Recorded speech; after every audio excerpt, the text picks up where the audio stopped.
मंडळी, मुख्यमंत्री माझी लाडकी बहीण या योजनेचा अर्ज भरण्याचं काम मोठ्या प्रमाणावर चालू आहे.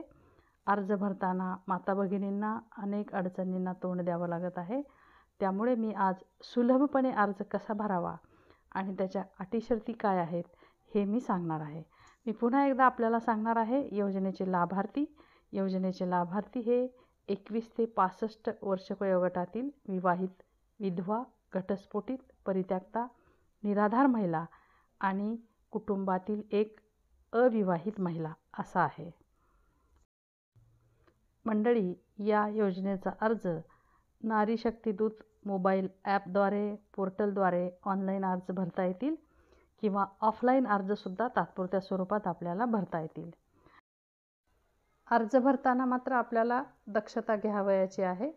ती अशी: आधार कार्ड प्रमाणेच आपलं नाव आणि पत्ता नमूद करायचा आहे. आदिवास प्रमाणपत्र उपलब्ध नसेल तर महिलेचे 15 वर्षापूर्वीचे रेशन कार्डसुद्धा चालू शकेल.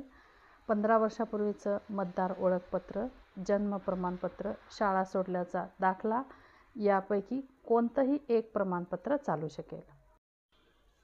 आणि महिलेचा जन्म परराज्यातील असल्यास पतीचे 15 वर्षापूर्वीचे रेशन कार्ड किंवा पतीचेच 15 वर्षापूर्वीचे मतदान कार्डसुद्धा चालेल. पतीचे जन्म प्रमाणपत्र चालेल, पतीचा शाळा सोडल्याचा दाखला चालेल, पतीचा आदिवास प्रमाणपत्र चालेल आणि यापैकी कोणतेही एक असले तरीसुद्धा चालेल. वार्षिक उत्पन्न 2.5 लाखापेक्षा कमी असणे आवश्यक आहे. मात्र पिवळा अथवा केशरी रेशन कार्ड असल्यास उत्पन्न प्रमाणपत्राची अट नाही बरं का. शुभ्र शिधापत्रिका असल्यास अथवा कोणतीही शिधापत्रिका नसल्यास वार्षिक उत्पन्न 2.5 लाख असलेबाबतचं प्रमाणपत्र आवश्यक आहे. नवविवाहितेच्या बाबतीत रेशन कार्डवर तिच्या नावाची नोंद नसल्यास विवाह प्रमाणपत्र असलेल्या अशा नवविवाहितेच्या पतीचं रेशन कार्डसुद्धा चालू शकेल. आणि हो, बँक खात्याचा तपशील हा आधार कार्डशी लिंक असलेलाच असायला हवा. बँक खाते बँकेतील किंवा पोस्टातील सुद्धा चालेल. आणि लाभार्थी महिलेचे हमीपत्र आणि फोटोची आवश्यकता आहे.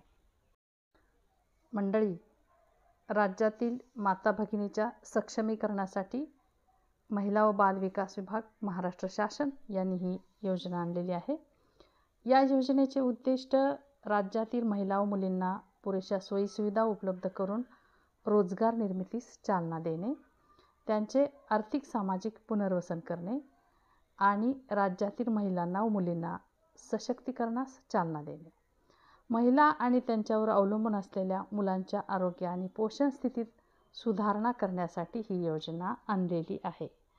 चला तर मग, पात्र महिलांनी हा अर्ज जवळच्या अंगणवाडी केंद्रात जाऊन भरला तरी चालेल किंवा हा अर्ज भरण्यासाठी वुमन हेल्पलाईन 181 या नंबरला, या टोल फ्री नंबरला संपर्क केला तरी चालेल. काही अडचण आल्यास 181 या टोल फ्री नंबरला संपर्क करा. शासकीय योजनांची नियमित माहिती पाहण्यासाठी सबस्क्राईब करा.